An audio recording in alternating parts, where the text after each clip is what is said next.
Buddy, y'all motherfuckers don't know how to practice. Buddy.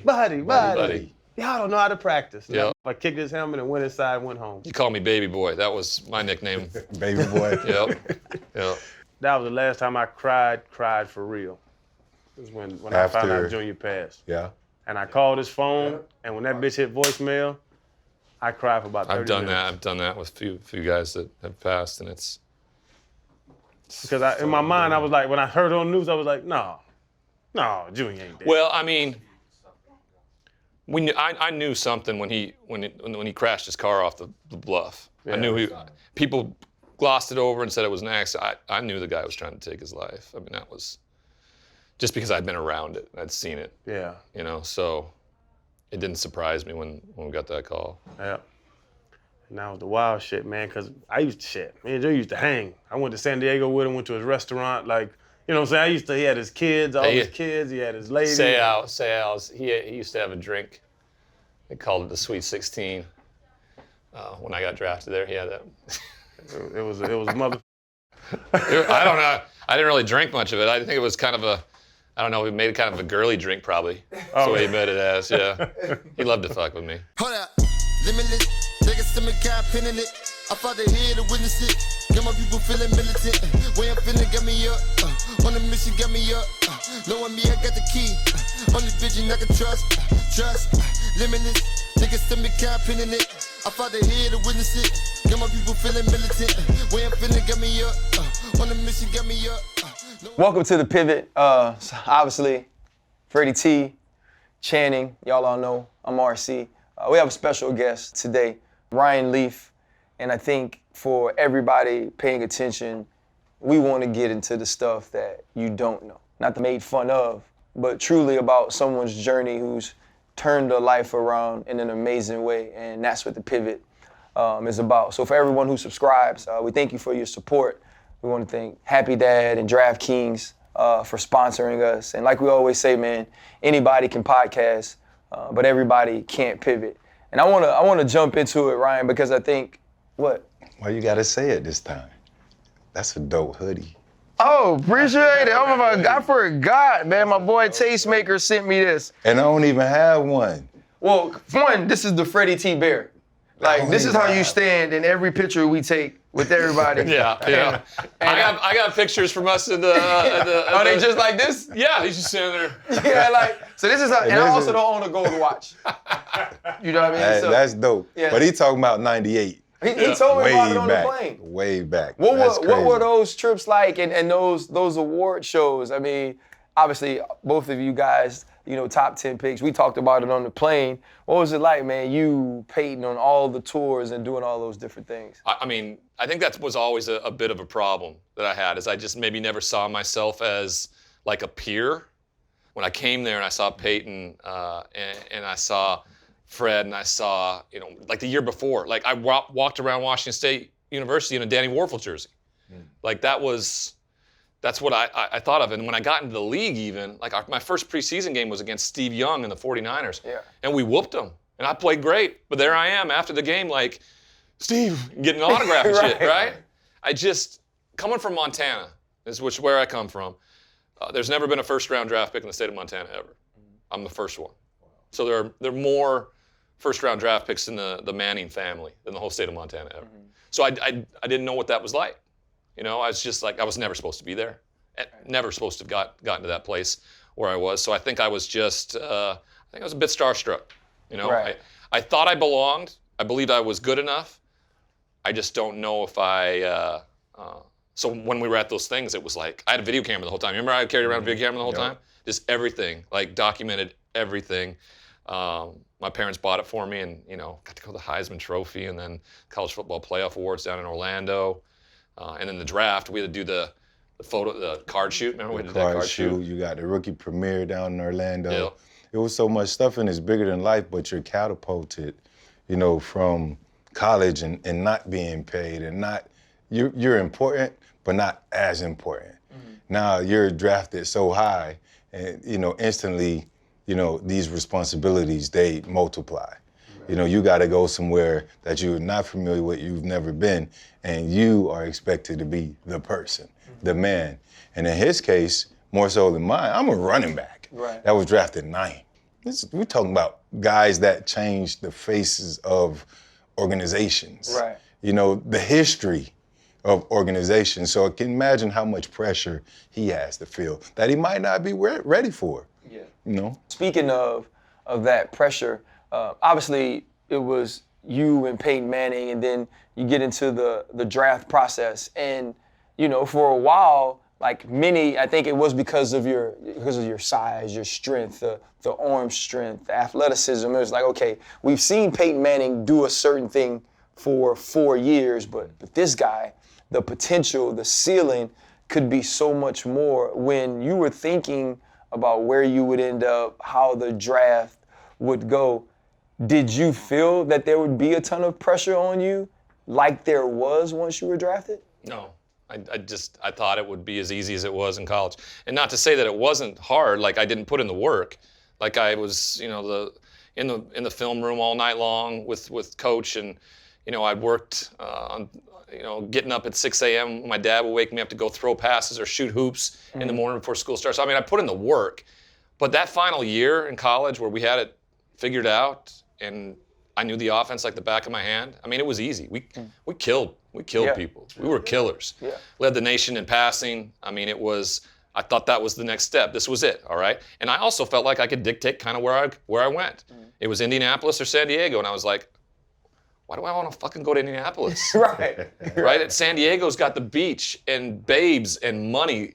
Let's do that. And I had family in Diego. So I was like, I told my agent, say, I don't necessarily want to go there. If people want to say it's draft 1A and 1B, that's cool. We're going to get the same amount of money. Right. And we did, but I think we were like a $250,000 difference. That's it. So I thought that was going to be the best thing for me. I wasn't thinking about the fact that they had Marvin Harrison.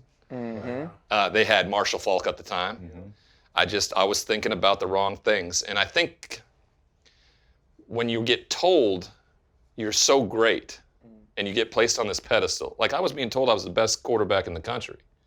I was going to be the number 1 overall draft pick. I don't think you have a real understanding of what that microscope's going to look like and the ultimate expectation that exists.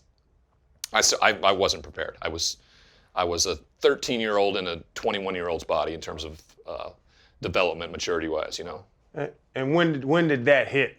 Like you get drafted, when did that hit that you were like, oh shit? Not until we walked out of Kansas City. Game week 3. I was 2-0 as a starter.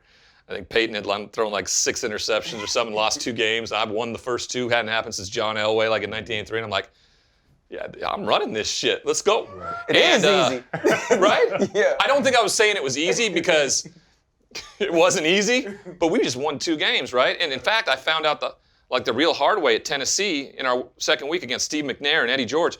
We had 2 possessions in the first half. Mm-hmm. The NFL, man, we had 2 possessions in the whole half. Luckily, we got a touchdown and a field goal, and we walked out of there on the road with a 2-0 record, and then we're heading to Kansas City. I spent the entire week in the hospital with a turf burn. They got a staph infection. I thought I was going to make everybody, you know, see how tough I was, and I'm going to go, right? They shot me up with whatever they shot me up with before the game, IVs and stuff. I went out, had a great warm-up. Skies just darkened, a monsoon hit, and it was the worst possible rainstorm you can imagine. Completed my first pass. 1 for 1, 4 yards. My final stat line was 1 for 15 for 4 yards. 2 interceptions, 3 fumbles, and like 7 sacks. Wow. It's the worst football game of my life. Humiliated, embarrassed. I would play for 5 years in the NFL. And I can tell you guys right now that my career was over after 3 games. And I had won 2 of them. Wow. Because of how I dealt with it. I yelled at that reporter the next day. Yep. Because he caught something in the locker room after the game. I got hit with a cameraman in the side of the head, and I just lost it. I blew up at him, you know, kind of motherfucked him up and down, and said some you know, emotional shit. And the beat reporter reported about it, and you know, I was pissed. I read it on the way into work the next day. I was more embarrassed. It was a projection on my part, right? I was embarrassed, and I was humiliated. I'd never had played that way. Now, if I would have stepped up in front of that podium and pulled a Tim Tebow and went, something like that will never happen again. I will work my ass off, right? Accountability. Right. I was never accountable. I was so humiliated that I backed myself into a corner and started pointing at other people that it was their fault, their problem. Shouldn't have played me. I was in the hospital all week. Coaches f***ed me over. My teammates didn't have my back. The media's out to get me, right? That's the lack of accountability that I think people who are incredibly entitled have. And I had it at the time. And I can tell you guys right now that I don't remember another positive thing the rest of my career. So when we're going through different challenges in life, we try our best to solve those and find our way out. We can turn different directions. We can turn to a support team, a support system to try to see if we can talk our way through that, or we can turn to other elements, substances, those different things. What was that one thing that the one direction that you turned to try and bring yourself to be the guy you once was when you were in college? I really leaned into the fame. I thought if I was famous and rich, that would overcome. It would make everybody think that everything was okay. I wish I could blame the fact that I wasn't a successful NFL player on some sort of substance. It just, I didn't start abusing painkillers till after I quit. And that may be an easy excuse then, like I was strung out, that was a problem. It wasn't. I just, I didn't do the work. Right. Whatever that needed to look like. And what I did is I leaned into the fame aspect of it, right? So why not? The work. I had never seen anybody, I think, growing up in the cowboy culture of Montana, in locker rooms in college and the NFL. I don't think I'd ever seen another man actually say, I'm fucking hurting here, I need some help. Right. So if I'd never seen it, how am I supposed to do it? Right. And I also thought that meant you're weak. And people would look at you that way. So I thought, I'm going to fight. I'm a big, physical, intimidating guy. I'm going to fight my way out of this. And the only way I knew how to fight was to, when I was backed into a corner, is to swing and let it go. But what I was always really good at was going out on the football field or the baseball diamond or the basketball court after a shitty attitude and whooping everybody's ass. And everybody kind of going, all right, we can put up with that nonsense. But at the highest possible level of the NFL, you can't do that. When your central nervous system is on tilt all week long, fighting the media, your teammates, everything, and then you're going to go up against the best defenses in the world on Sundays, that doesn't work. It doesn't matter how darn talented you are. It really doesn't. And Randy Moss may be a little different. That might be the only guy I can look at like that. That dude didn't matter how he behaved or acted. He'd go out, do whatever he wanted because he was just that far superior than everybody else talent-wise. Yeah, but you played quarterback. Yeah. So that's I think that's different. The way that game has to work here and here is differently sometimes than if you play wide receiver or running back. And also too, that sort of anger that you hold in your heart throughout a week, it's unleashed differently. Like I knew, like if I was pissed off all week, y'all gonna throw one of these slants and I'm gonna be able to take it out on him. He gon' get it. Bust somebody in the head. Right, for you it's different. Something caught me though, just now when you were answering. You said until I quit. Right, that's a very specific statement. People say they retire, people are cut. Released. There are a lot of things that happen. And you said until I quit. Why do you use quit when you talk about the end of your career? Because I quit. I called Mike Holmgren, the head coach for the Seattle Seahawks, where it's my fourth stop, and I told him, Coach, I'm tired of being beat up, physically, mentally, and I told him I quit. I had a roster spot. I was gonna be the backup quarterback to Matt Hasselbeck in Seattle, and maybe if I, did the work while I was there with a great offensive mind like him, maybe I'm the starting quarterback in Super Bowl 40 against y'all.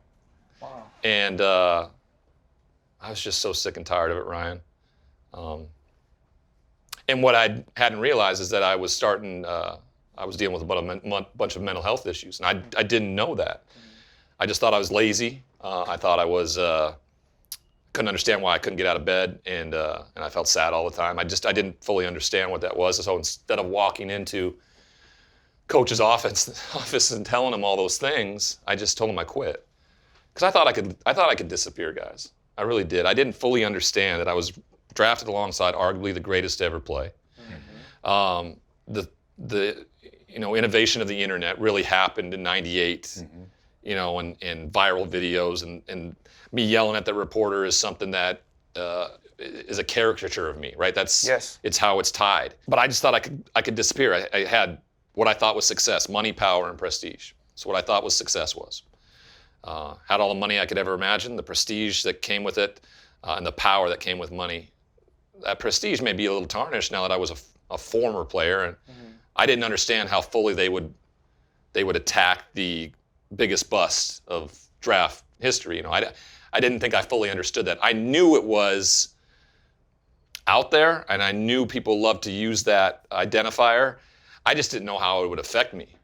Like it took me to the absolute bottom because I believed it. I believed what other people had to say. Not only did I believe that people thought I was an awful football player, but that I was a shitty human being. That's how my mind interpreted everything, right? Football and life were attached at the hip. They'd always been my whole life.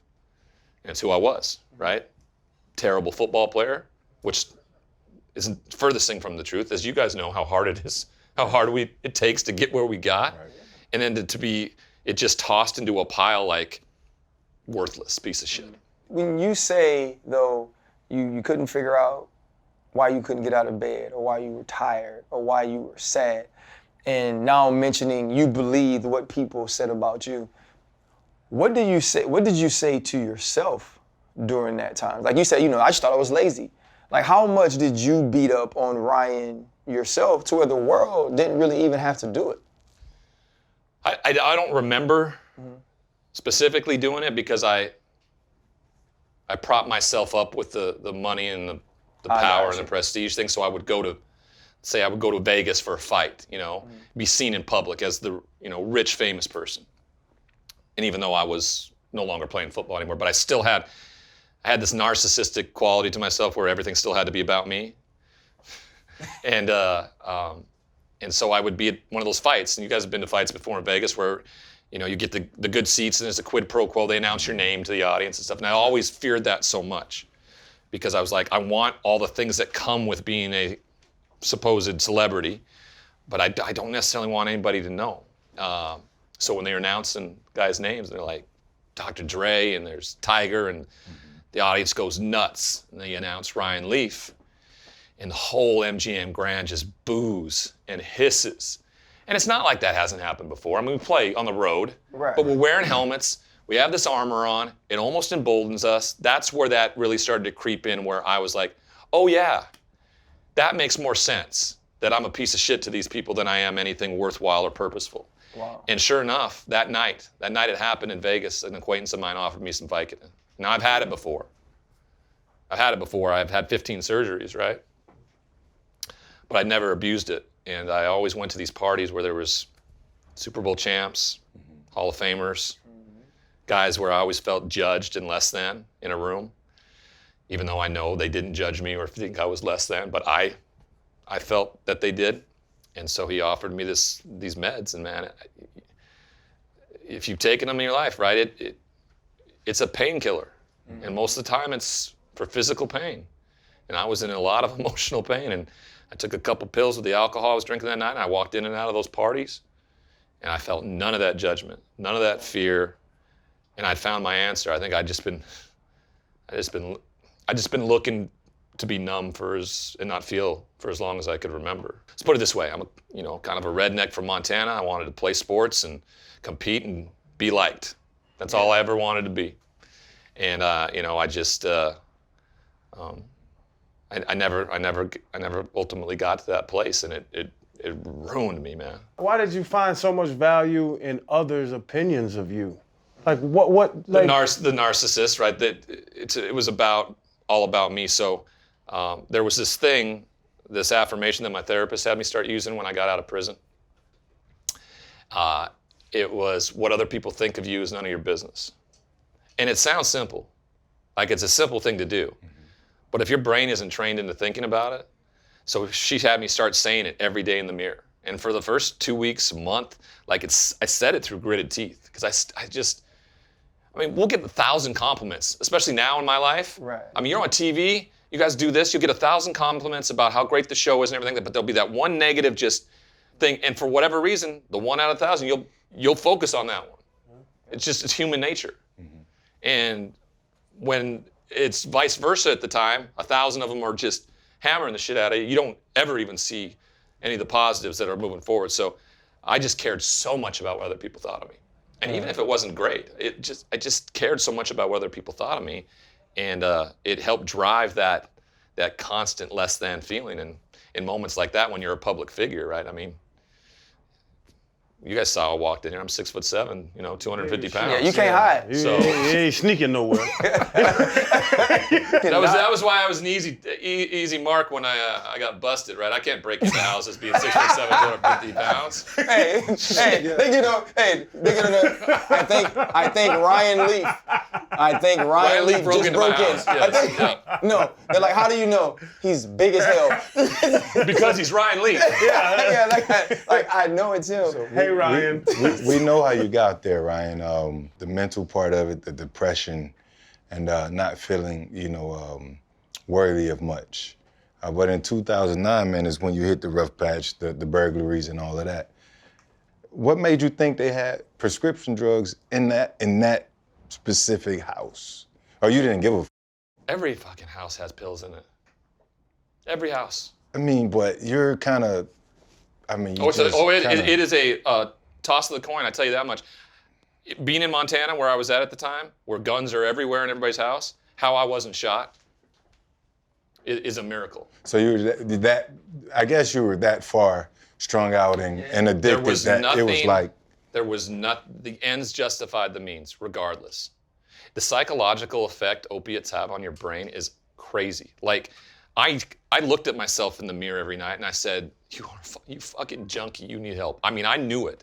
But the only way for me to not feel that shame, feel that guilt, or feel the less than of being this junkie was to defeat it. Like, because when I fed it, I didn't feel any of that stuff because it numbs you out.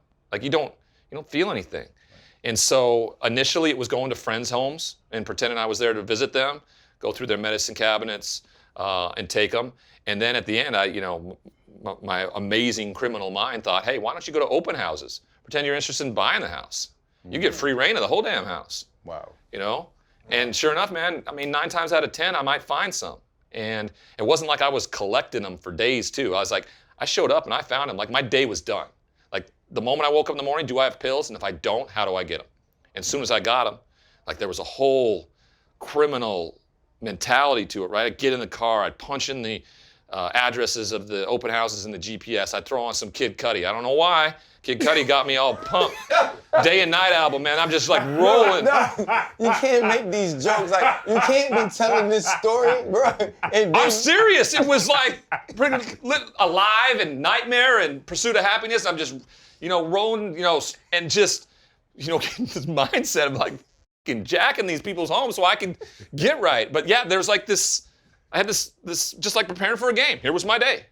And that's what my day was. And I fed it every single day. And luckily, all those nights that I clamored for somebody to help me, my higher power finally said, you don't get it, dude. So I'm going to send the sheriff's department to help you. Did getting caught save your life? Yeah. I couldn't do it on my own. I tried. I'd gotten sober before. I had a brain tumor that, I had to go deal with, brought on from the trauma of getting hit. It was right on my brainstem and freaked us out a little bit. And, it was about a golf ball size. And I don't talk about that much because I feel like it's an excuse. Mm-hmm. Like, I relapsed after going through radiation. Like everybody else who goes through that gets painkillers because it's painful. But I'm not like everybody else. Like, I'm a drug addict. So, like I told you, I'm allergic. Like, I break out in handcuffs. That's the way it works. After that surgery and going through radiation, the doctor prescribed me some, and I didn't tell him that I had an issue before. And literally, he gave them to me December 1st, 2011. And by March 30th, 2012, literally 4 months, I was in prison. Do you think football created that? Not created the drug habit, but created the stress or the mental ailments that made you go towards that? Was, if you never played football, if you weren't gigantic, 6'7", 250, do you think you would have had these same problems? I don't know if I had the substance abuse problems. I got introduced to them because of the surgeries from playing football, right, orthopedically. I didn't drink in high school. The only drug I've ever done is a prescription painkiller. I smoked weed in Amsterdam one time because, when in Rome type of mentality, Didn't like it at all. I liked feeling sedated. I liked feeling numb. I liked feeling, away from everybody. Like, I knew guys that would get high and they would go play hoops or they would go hang out with people. Like, I wasn't gonna waste my high on you. Like, this was my precious. I was like fucking Gollum, like, just like taking that shit in. And I have dates with girls, beautiful girls, and I'd cancel on them because the pills were more important to me. That was just my only coping mechanism. Now, the football aspect of things, football gave me everything. Yeah. It gave me everything. And I blamed it for a long time. And that's the accountability piece. Like, I'm here, whether that was looking at myself in a prison cell mirror, or if I'm here right now with y'all because of what I did, no one else. Right. And when you break it down that simple, you can't point your finger at anybody else, because then you're wrong. Could the Chargers done more, right? Could, a guy that was just paid $31 million, could you hire a PR guy to follow him around for $100,000 a year to make sure he doesn't f up? You can do stuff like that. Can you not fire your head coach in week 5 and then bring in some dude from the Pac-10 that isn't his head coach from 2 years ago, but some guy that has never won 500 worth of games at Oregon State? I mean, there's so many things you can point fingers at, and I did that for so long. But it doesn't matter what anybody else did. What was my part in it? So same thing with that. Football was not the reason why. I'm the reason why. I'm the problem. That's why every stop I had, and I was in 4 places, and 4 teams gave me opportunities, and I was with Tony Dungy in Tampa Bay, which was the best possible place I could be in, with him as a head coach, and I still found ways to f it up. I was the problem.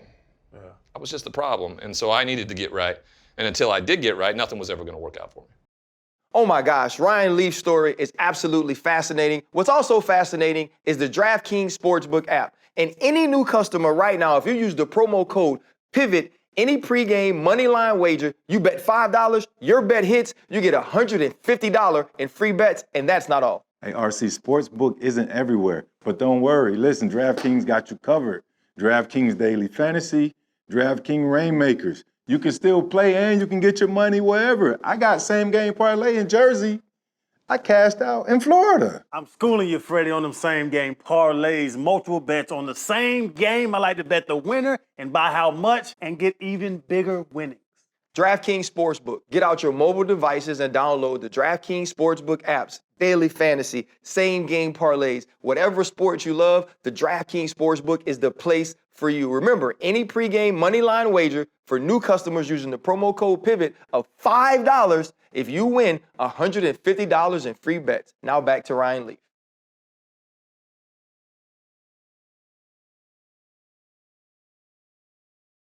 We had Jamarcus Russell on the show as well. You and I actually talked about it. Yeah. And there was and Jamarcus is our guy. Yeah. And there was a point in that interview where I was like, hey man, like, you ever think to yourself that you could have done something differently? That at some point it wasn't everybody else, that there were some things that you could be accountable for? I think, one, I wanted to know if he did see anything that way. And I also think sometimes that accountability and that awareness frees you from having to blame everybody else the rest of your life, and it allows you to move on. What was the moment you realized that? Was that being in jail and looking in the mirror that you said, you know what, this is probably on you? Because ain't nobody else in there with you. It's only you and him in the mirror. So I had a roommate in prison, and dude just complained every single freaking night about how he was there because of this girl. Girl called the cops on him. And I finally just got fed up with him one night, and I was just like, dude, why'd she call the cops on you then? Right. And he just kind of seemed stunned for a minute, and he's like, well, I hit her. And I go, maybe you're f***ing in jail because you hit her. Right. So we have blinders on. Like, we don't see what we did. We see what other people do that cause us to do whatever. But you can't control that. You can control you. That's it. Right. And it took me to that place where I had to be in prison with a bunch of people that absolutely blamed everybody else but themselves. And I was that guy, right? I blamed the media. I blamed my hometown. I blamed my family. I blamed the NFL. I blamed everybody, but never took any accountability on my own part. And so when that moment came, when I said, Ryan, you are here because of what you did, no one else. That, you said the word exactly, that's freedom right there. So you go through these things and you start to rebuild your life. Like very few people get an opportunity to be here and here, right? And the in-between is extremely tough to find a balance because all you know is the lowest of the lows and the highest of the highs. So when you take that first step to rebuild your life and get to this point where you can be self-aware enough to sit here and be open and honest about it, what is that? It's the hardest fucking thing I've ever done. I mean, I walked out of prison December 3rd, 2014. So this isn't like it was 20 years ago, guys. I mean, we're coming up on my eight-year anniversary. And when I walked out, I had nothing. I had blown every penny I had.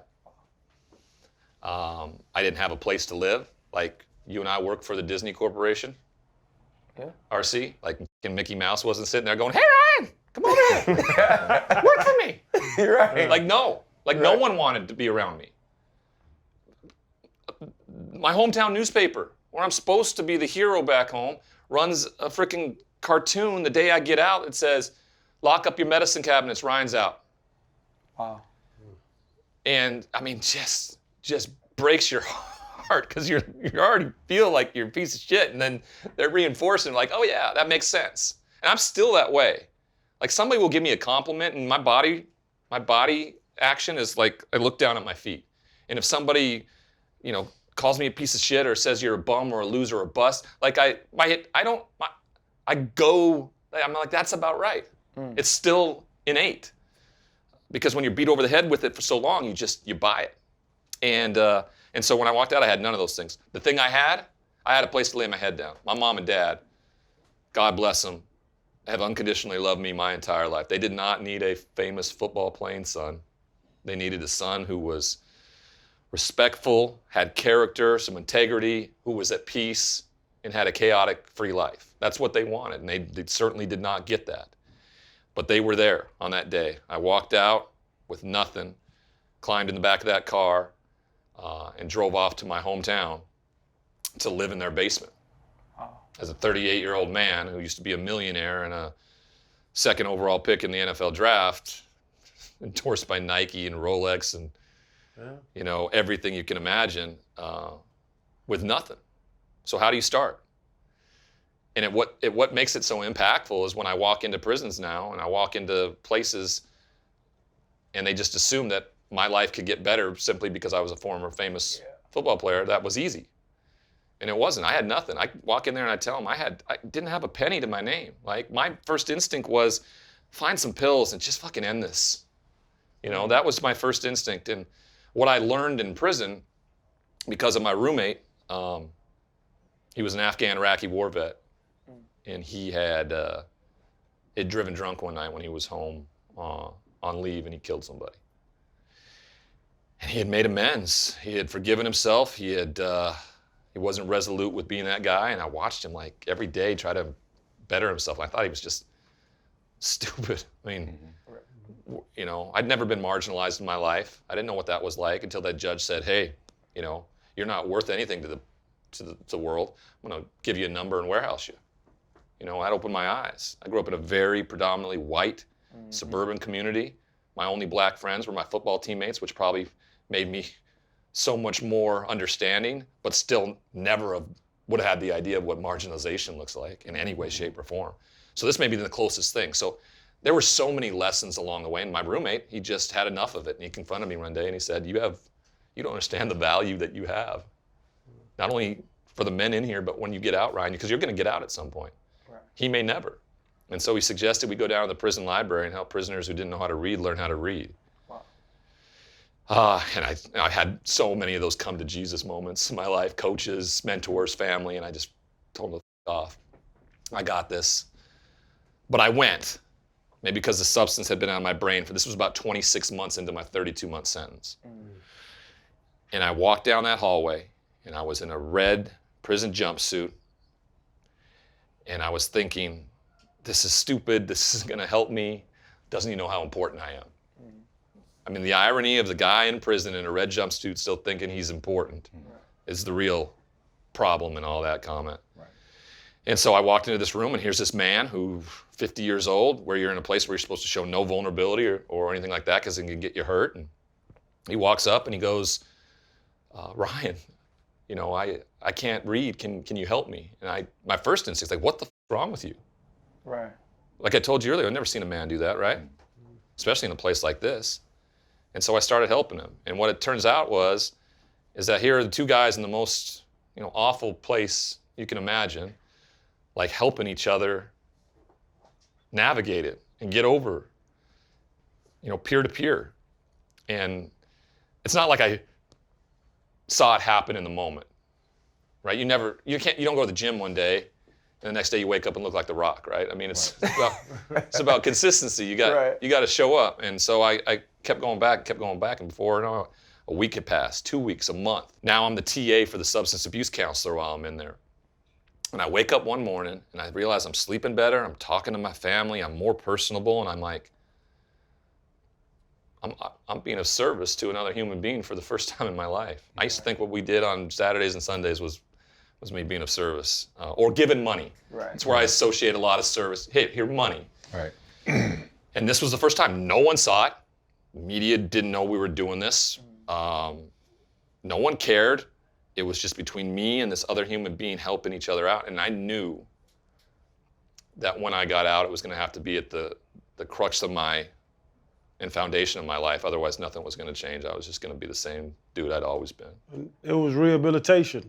Like the thought of prison is that. Like, you're just saying that. I will say this. I'm grateful for having spent 32 months in prison. Mm-hmm. I never thought I'd be able to say that. I don't recommend it. All right? I don't recommend it. You can go about it a different way. Take my story, listen to the pivot, pull that way, all right? You don't have to go there to deal with this stuff. Because I tell you what, nonviolent drug offenders do not belong in prison. They belong in treatment. Mm-hmm. So they can help people and get out. Because guess what? I went to prison not knowing one drug dealer. I know 100 now. Yeah. You know, so it's not a place for rehabilitation. There's a reason why we're the most heavily populated prison population in the world. Yeah. It's another society. It is. You were scared in there? No. You were never, just because your size or? Size, and I tell you what, man, I mean, I kind of fed, you know, I was famous. And then one of the wardens one time told me, you know, he put me in solitary for a while because he was worried somebody was going to try to hurt me to make a name for themselves. But no one had approached me in that way at all. In fact, the people that had approached me were like anybody else. They were like, I cannot believe you made it to where you made it. You're here. Tell me about it. What? I mean, they just wanted stories. And I remember, like, one of my first days in prison, a guy came up to me and asked me to go out and play football with him. And there was a group of them, and they were flag football, and they asked me to be all-time quarterback. I remember it was April 10th, 2013. And I started playing, and I'm looking at the mountains that I grew up in and I hunted and fished in, and there's razor wire there, and I just felt humiliated and just embarrassed.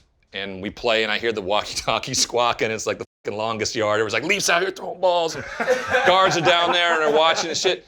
And I do it, and then I immediately walk off, and just like, I'm never doing that again. I went outside twice. That day, April 10th of next year, twice in the 32 months I was in prison, I went outside. I was about 325 pounds, two guys with a Unabomber beard, and I was just angry all the time. And the guy that day walks up to me who asked me to go out and play, and he's like, Ryan, you made my day, man. It was my birthday.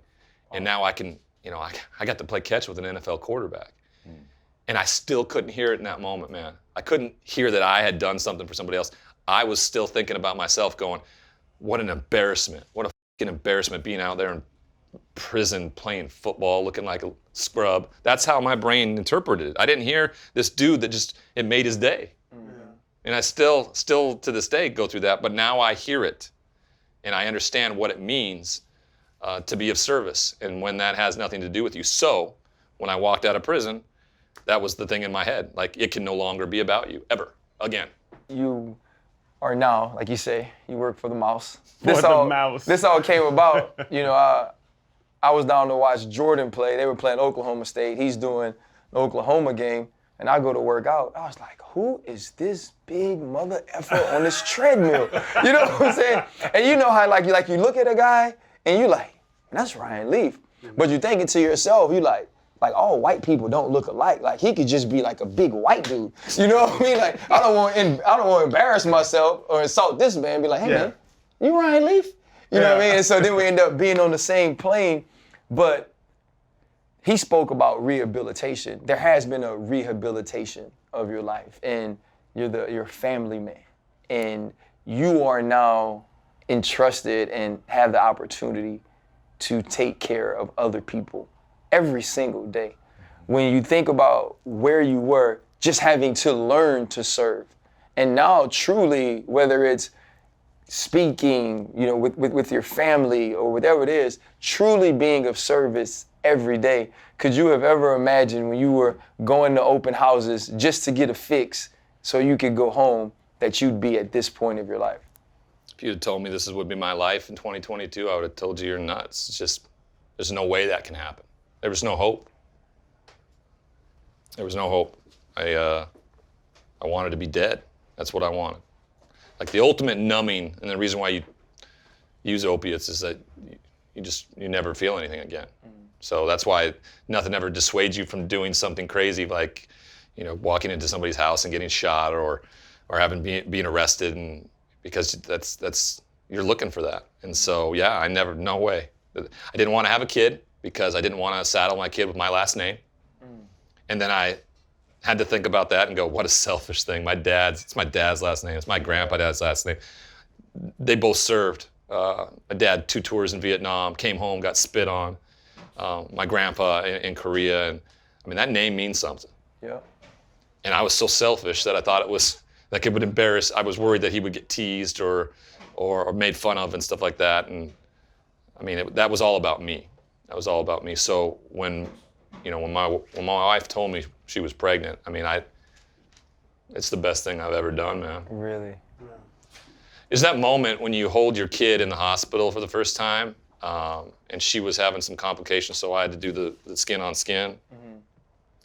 And there's a selflessness that washes over you because you know that everything you do moving forward is going to be about them. Yeah. Like every dollar I earn, you know, I don't care if I make any money for myself ever again. Like everything is going to go to him and her and our family, and hopefully make it what's also great is both of them, they'll never have to see that version of me. I mean, they still get, you know, old Ryan, because you just don't get fixed overnight, right? You know, 38 years of my life, I was this guy. Maybe when I'm 76, I'll have it figured out, right? So I'm a constant evolution, and being a dad. I introduced him to, we watched The Goonies last night. Oh. Hey, you guys. And Chunk. Old Chunk. It was to watch the facial expressions, because it's my childhood, and then watching it be relived through his eyes, you know. And that's the coolest thing about being a dad. The innocence, like whatever innocence was robbed of me because of my actions, I feel like I'm getting some of that innocence back, where I'm not cynical to the world, and I can walk into any situation and simply choose to be pleasant and happy about it. Are you really happy? Are you at peace now? I don't necessarily like the word happy, because life is still life. Life is unfair. It's how you deal with it that matters, okay? So I still mess up all the time. I'm still a flawed human being.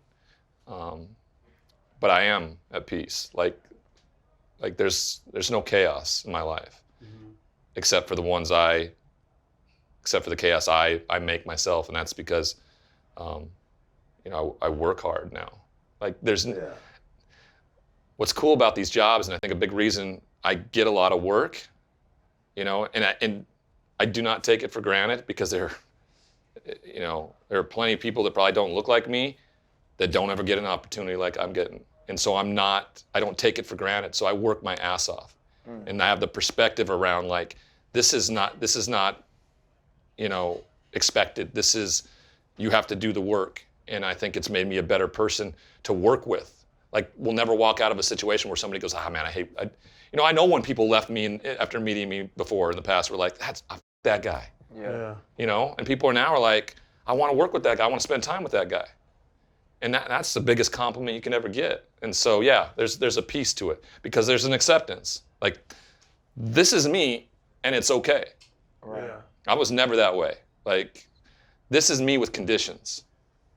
Yeah. Now this is me. This is Bear. This is flawed human being who fucks up and,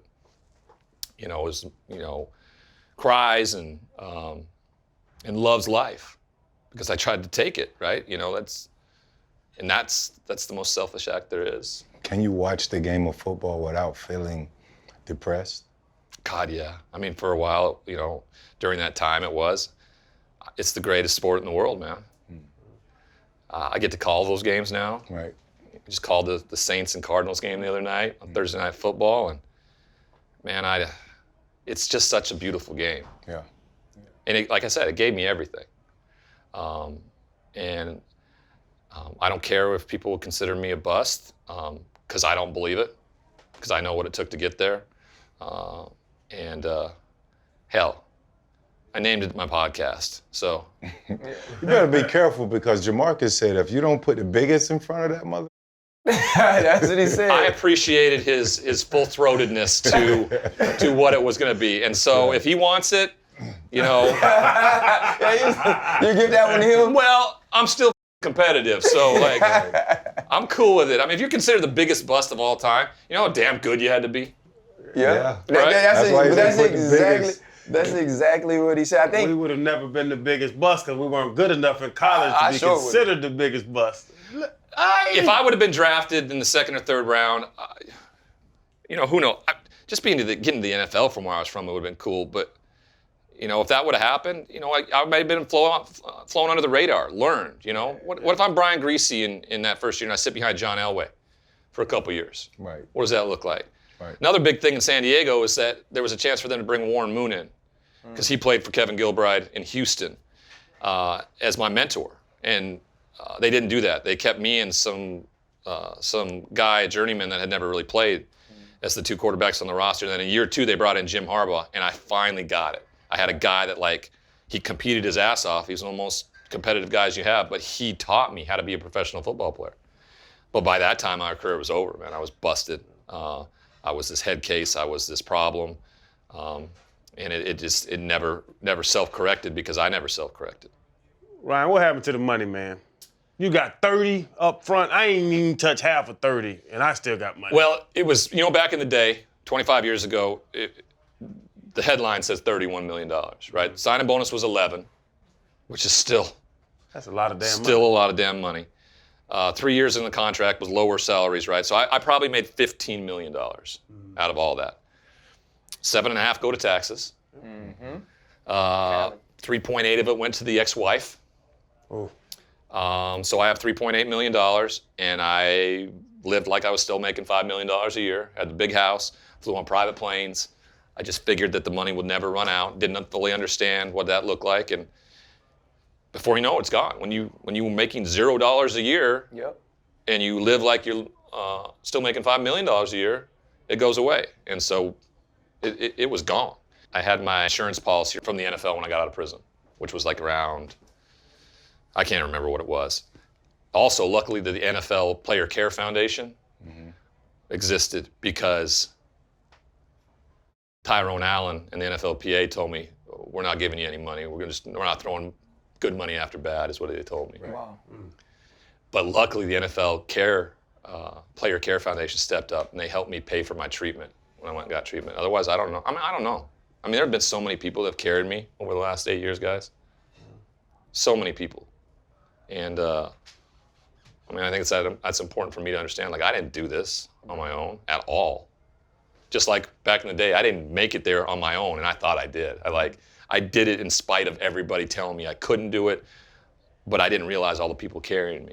I didn't know my mom and dad were living paycheck to paycheck. Right. And still making sure I never knew that, did everything I needed to do to get where I needed to get, the sacrifices they made. Both my brothers, right? They had to live in that house when I was in the NFL and making an embarrassment of the whole family. My brother told something to my aunt one time. He said, no one laughs in our house anymore. Wow. Imagine being a big brother and your little brother, that's what's being said. Like, no one laughs in your house, and I'm responsible for that. I think the last question, man, and we'll wrap it after this, is, you know, you gave me an example of what you look like in prison, you know, so I can, and obviously I Googled before we started this, and I've seen some of the pictures. I can imagine looking in the mirror, feeling what you're feeling and the things you had to be telling yourself at that point. When Ryan Leaf wakes up now and he looks in the mirror, how does he feel about the guy staring back at him, and what is he telling him? He loves him. He loves him, and he says it's gonna, and what I say to myself now is it's gonna be okay, right? You just do what you did yesterday. I don't know what 5 years are gonna look like from now. I don't know, you know, the way I think, my best thinking takes me to a prison cell, so maybe 5 years from now I'm back in prison. I don't know. I know if I do what I did today, tomorrow, most likely I'll lay my head down at peace and wake up and do the same thing again. I don't look too far out, man. I mean, my schedule on my calendar is this. Like, it's pray, it's meditate, it's take the train in, it's do the work. You know, today it was an opportunity to do this, you know, head home, spend some time with the family, got the game tonight, prepare for work tomorrow on that, fly to Norman, call the game in Oklahoma this weekend. I mean, I got the life of my dreams. I thought the life of my dreams was playing professional football, right? Not even close, man. Like, I get the life of my dreams now. You go in any stadium now as a former player, man, and call the game, you never walk out with an L. Ever. I tell you this, Ryan. I tell you this, Ryan. If you're gonna do some crazy shit, call me. I'll come wrestle your big ass. Yeah. So yeah, you use me as a resource. If you plan on doing You know something what, crazy. though? That's important. And I appreciate that, because guess what? Our brothers are dying. Yes, they are.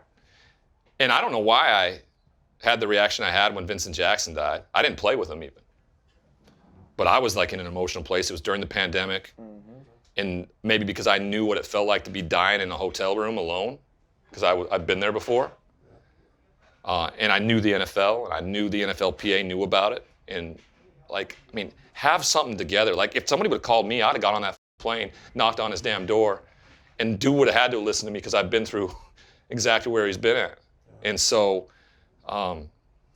there's some empathy with that, and that's incredibly meaningful. I mean, it was, you know, it's said in jest but meaningful, and I heard you. Yeah. So yeah, if I feel like I'm ever gonna get into some shit, or like I don't feel right about something, that's where I need my peers. We're guys that know what it's like to go through what we went through, regardless of whether you played 5 years or you played 18 years. Right. And so I think for the longest time, I didn't feel like I belonged in that. Like, I thought, you guys all thought I was a piece of shit. You guys all thought I was a bust. All those things. Like, so I would veer away from interaction because I felt judged. And since I've gotten back into it over the last 7 years, where I'm working in the field that I work in, and I interact with you guys now more, and hadn't seen Fred for almost 25 years. I've been under the radar. But guys want to help. Guys want to help. Really do. And I want to help. That's the bigger thing in all this. Like, what's so hurtful sometimes is that I'll have seen somebody a few days before or at an event or something like that, and they know my story. But it's still the stigma that still exists, that they're so fearful of letting anybody know that they're struggling. Mm-hmm. Like, the fear of someone knowing that you are hurting is worse than getting the help that you need. Mm-hmm. And that's the bigger problem in all this. So I had breakfast like 2 weeks before the young quarterback at Washington State, my alma mater, Tyler Helinski, took his own life. We're having breakfast together. He knew my story. He knew what I'm going through, but he still didn't feel like he could tell me, like, hey man, I don't know what the fuck to do here. Help me. And so we got to change that. Right. And I think, you know, you guys have such a platform and a reach, and I think, you know, watching some of your stuff and hearing people talk about the way they talk about it, I think it's destigmatizing. And that's the biggest importance, because we may never see the change. I mean, you guys know it's better than anybody, man. From the 60s to now, of course there's been change, but when the mental health side of things, maybe I'll never see the actual change. But if we don't start working on it, like, it will never come. So yeah, Michael Phelps, you got Kevin Love, you got DeMar DeRozan, man, stepping up, talking about how they They go through shit, like everybody does. That removes that stigma and allows somebody like Calvin Ridley, when he's really going through something, to say, I need to take a step back. You know, and that's, you applaud that. It's hard to look at somebody when you can't identify it, when it's not a broken ankle, right? So that's hard. There's gotta be some faith from people that they're gonna understand, and that takes time, and that's what we're doing. I want to say on behalf of the Pivot and everybody out there and all of the fans that love stories of redemption, I want to say salute to you for sticking in there. You know, and now having the opportunity to go out and share your message and your journey, your story with anyone else, especially these young guys that need that. They need the transparency. You know, they need to see the vulnerability. And that it's okay. That's 1,000% okay. So on behalf of all of that, man, big salute to you, bro, for not giving up, for making that ultimate pivot and changing to the trajectory, you know, of your life for your family, your friends, your parents, you know, and your former teammates, people that still struggle, that are afraid to speak. Keep going, bro. I'm glad to see that you're well, obviously, and appreciate you for hopping on with us. Yeah, Big salute. My pleasure. I think you should know this too, man, and I'm sure people that have been around the game, that have gotten to talk to you now, say it. We actually all do remember how good you were, though. And I don't know. Yes. Like I don't know if you hear it enough. And like we joked about like the biggest bust thing, and like that's, you know, I'm glad you're at a point where you can laugh, and that's something that people could talk about. I can say that. You guys can't. Yeah, I'm not. I wasn't sure. But like I laughed about that locking up with you. I really don't want to wrestle your big ass. But like truly, man, like I think, you know, like I could sit in this room and, you know, that year, my favorite football player in the world was Charles Woodson, actually, you know. And so I followed everything very closely, but like everybody knew, anybody who watched football knew how talented you were, knew how successful you were, knew what you meant when you were on the grass at your best. You know, we got to see you at your worst, but if they put a camera on all of us, we've all been that. Yeah. And the film is the film. But just know, man, like, you did what you had to do, that we remember the good as well, man. Like Freddie said, I echo everything he said, man. We're really grateful you came through. And that sort of transparency is why we started this platform. For sure. I'm glad you did. And if you wanna hear my story from me, you go to my podcast, Bust, the Ryan Leaf story. Kevin Connolly from Entourage fame produced it. He got involved with it, and really, we tried to do something different where it's just me in front of a microphone telling my story, you know, unvarnished. And we're releasing some bonus episodes. I had my my college coach on, and then I had my warden from my prison on, and then I had Jay Posner, the reporter I yelled at, on. So I thought those were three really impactful guys that could give different perspective from than what my own was. Like I was in that bubble. Like, how was I in prison? You know, because I know I treated the guards like shit. Like I tried to f with them all the time. I know I did, but I wanted to know what the perspective was coming from the warden. Like, was I a problem? He's like, Ryan, we never really saw you. You stayed in your room. You didn't do anything. You were incredibly depressed, and there were times, where you tried to, you know, tell everybody how important you are by trying to f people, but we didn't see you, man. And so it was interesting to hear that kind of perspective. So those will be released here soon, and you know, it's been overwhelming to hear to feel the impact from people who listen to it. So thank you so much, man. You bet. Appreciate it. Man, Ryan Leaf would beat the piss out of you too. You were really little compared to him. I don't know, man. I got these knees. Bro.